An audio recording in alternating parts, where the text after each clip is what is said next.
The Kraken class light carrier is the concept ship in Star Citizen that many players spent years asking for, with a series of landing pads for smaller ships, as well as all of the facilities to keep them appropriately maintained. That mobile base is obviously highly appealing to many such players. I'm Forrester, and welcome to the Drydock, a new series which will delve deeper into the ships of Star Citizen.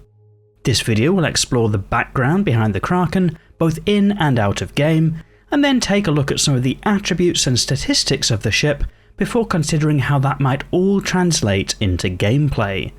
There are timestamps in the video description, although if you're a fan of the Kraken you might prefer to watch this one all the way through.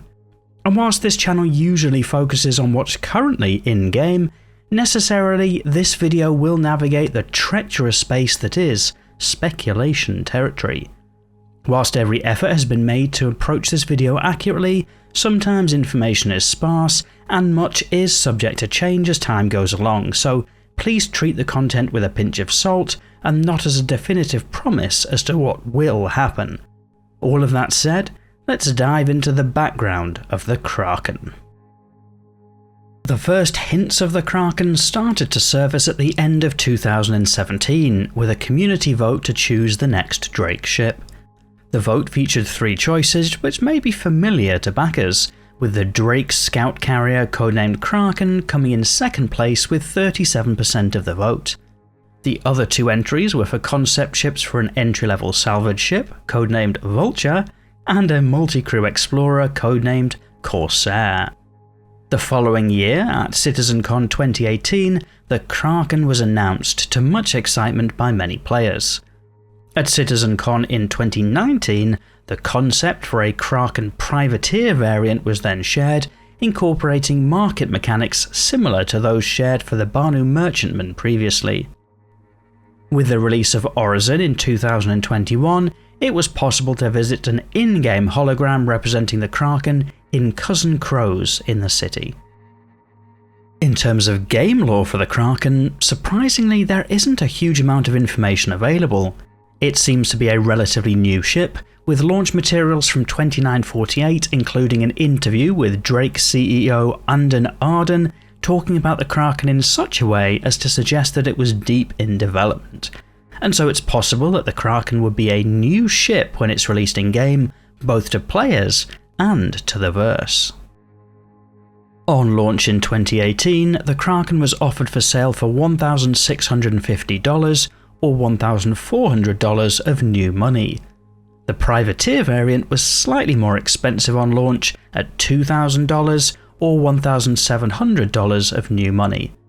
As with many other capital ships, the Kraken has only been available in time-limited sales sporadically since launch. Additionally, a Kraken conversion kit has been sold to convert a base model Kraken to a privateer at a cost of $350 or $300 of new money. The stated purpose for the Kraken is as a multi-role light carrier, making use of various internal and external landing pads to essentially operate as a mobile base. Accordingly, the Kraken might often augment or extend the role of other ships rather than take on their responsibilities directly. So, in that sense, the purpose of the Kraken is to rearm, refuel and repair other ships, as well as load or offload cargo from the extensive cargo bay hidden in the bowels of the ship. The launch materials talk about democratizing the use of capital ships, a capability previously reserved largely for the military forces of the UEE Navy, and accordingly seek to highlight the multi-role nature of the Kraken. Based on current information, the Kraken would have a total length of 270 meters, a total width or beam of 104 meters, and a total height or depth of 64 meters. For context, that's a similar length to the Idris model currently in-game, but somewhat chunkier. The Kraken total mass is yet to be determined. As a capital ship, the Kraken is expected to house a considerable number of components. The specifications list a large radar as well as 6 medium-sized computers. The power plant for the Kraken is set to be 2 capital-sized plants, and cooling would be provided by 2 capital-class coolers with defensive shields covered by 2 capital shield generators. As you might expect from a mobile base, the Kraken looks set to include 2 capital-sized hydrogen fuel tanks and a capital-sized quantum fuel tank. Both the quantum drive and jump drive look to be capital-sized, and in addition, the technical overview lists 4 capital fuel intakes to help feed the fuel requirements for the ship and the attached air wing. In terms of propulsion, the specifications list 8 main thrusters and 2 retro thrusters, as well as 6 VTOL thrusters for operations planetside. The Q&A does note that the Kraken may be capable of limited atmospheric flight, but the experience might be described as poor. Rotation and translation support will be provided by 12 fixed maneuvering thrusters located around the ship. The Kraken does carry a surprising amount of weaponry for a multi-role carrier. The largest armament aboard is a single manned turret armed with 2 size 8 weapons. There isn't really a direct equivalent in concept at the moment, other than to say that perhaps those weapons are the same size as the rear turrets aboard the Javelin, albeit with fewer of them than the Javelin comes armed with. The Kraken is further armed with 4 more manned turrets, each with 2 size 6 weapons aboard, and 4 remote turrets armed with dual size 5 weapons aboard. All of these weapons seem optimised towards medium to large size targets, presumably leading the Kraken to rely on onboard fighters to defend against smaller threats. And that's supported by the ample landing options for ships. There are 6 landing pads externally, including 4 fighter-sized and 2 medium-sized for ships like a Freelancer or similar. There's also an internal hangar. And there's a dedicated Dragonfly bay at the rear of the ship. The specifications list a maximum crew of 10 with no minimum specifically stated. Across a pilot, the 5 manned turret gunners and potentially somebody to fill an organisation, engineering and flight support role which may be required for the considerable number of ancillary craft, it seems reasonable to expect an effective crew requirement of about 7 people. But that's before crews for the attached ships are included, and with perhaps 4 fighters and a couple of medium-sized ships, each with a small crew, it's easy to imagine 15 to 20 people making a Kraken their home. The Kraken looks set to include a wealth of amenities, as you might expect from a mini carrier. The landing pads and their ability to rearm, refuel and repair are obvious starting points, but they're connected to a gargantuan 3,792 SCU cargo bay via an inboard cargo tram system, which could be used to ferry cargo or supplies between that cargo bay and each landing pad. Each pad also has access to a 2-bedroom hab, which may be particularly useful for fighter-sized craft with no onboard facilities. In addition, the usual capital ship rooms like a captain's quarters are explicitly mentioned. The basis for the Kraken seems to be as a mobile base, and the onboard landing pads open up a variety of potential use cases depending on the attached air wing. Combat is an obvious option, with the potential to carry a number of fighters of different size, and even combat support ships with some heavier armament. The Kraken could deploy a sizable air wing, and then act as a safe space away from the fight for them to return to repair and rearm. Given that this is a Drake ship, there's also a clear potential for piracy. The relatively heavy armament aboard could be a very persuasive argument to unescorted cargo ships who may find it difficult to avoid fire, and coupled with the extensive cargo bay aboard, could offer a lot to unsavoury characters.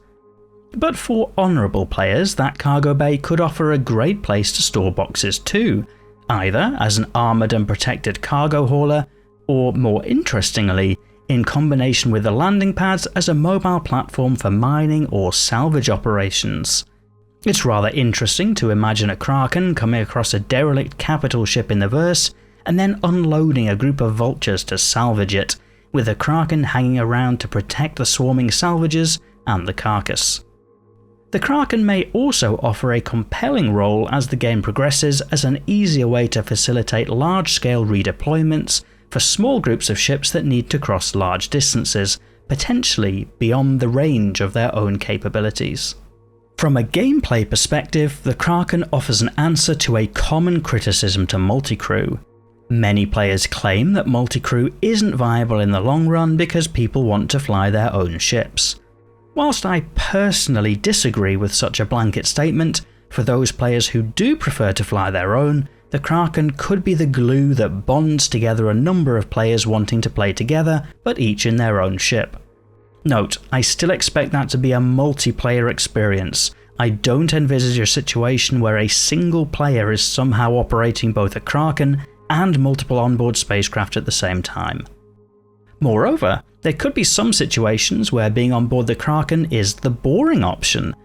On a contemporary aircraft carrier, other than perhaps launch and recovery, the exciting combat stuff happens hundreds of nautical miles away, well outside of the range of the carrier. If exciting things are happening aboard, if the guns are firing, etc., something has probably gone terribly wrong, and that seems to be backed up by the choice of weapons aboard the Kraken. The primary armaments are on the heavier side, which lends well to piracy-type operations targeting larger cargo ships, but there's a distinct lack of point defense weaponry, suggesting that the Kraken is reliant on the onboard wing to protect it from smaller threats. The heavy armament, however, doesn't face up well to the heavy armament on board the likes of the Idris or Javelin, and the Q&A for the Kraken specifically notes that the armour is substantially less sturdy than those dedicated capital ships. So all of that together seems to suggest that the Kraken would be best placed away from high threat situations. The other potential drawback is that the Kraken is not set to be a ship's spawn point in the traditional sense. Ships would have to be brought to the Kraken, and once they're there, that's the space taken up. So, whilst potentially ideal when everybody is online, it might be a little less so for longer operations where the whole team aren't reliably able to make it online at the same time. It's conceivable to imagine the Kraken undertaking different fleet roles depending on the size of the party. For a small group, the Kraken is likely to be the centrepiece of a fleet, operating 5 or 6 spacecraft from the decks and providing the support needed to allow that group to operate to full potential. In larger scale conflicts, the Kraken may benefit from being a little further from the action, instead deploying the air wing and then disengaging. That's owing to the weaker defences compared to some of the other capital ships that seem to be more tailored towards brawling or duking it away for longer fights. That's not to say that the Kraken is a weak combatant, quite the opposite, but for prolonged engagements with major warships like an Idris or Javelin, it seems likely that those ships would hold the upper hand, judging by the comments in the Q&A. But, as can often happen when theory crafting and enjoying the possibilities of the future, this video might be on the verge of getting too long, so we'll say that this just about covers this episode of the Drydock. This series is still new, so your thoughts would be very welcome in the comment section, whether about the Kraken, whether you'd like to see more such videos in the future, or if there's anything else you'd want included. If you're not yet subscribed to the channel, you might like to do that too, as well as hitting the like button if you like heavily narrated slideshows talking about naval hardware. Otherwise, and as always, thank you for watching.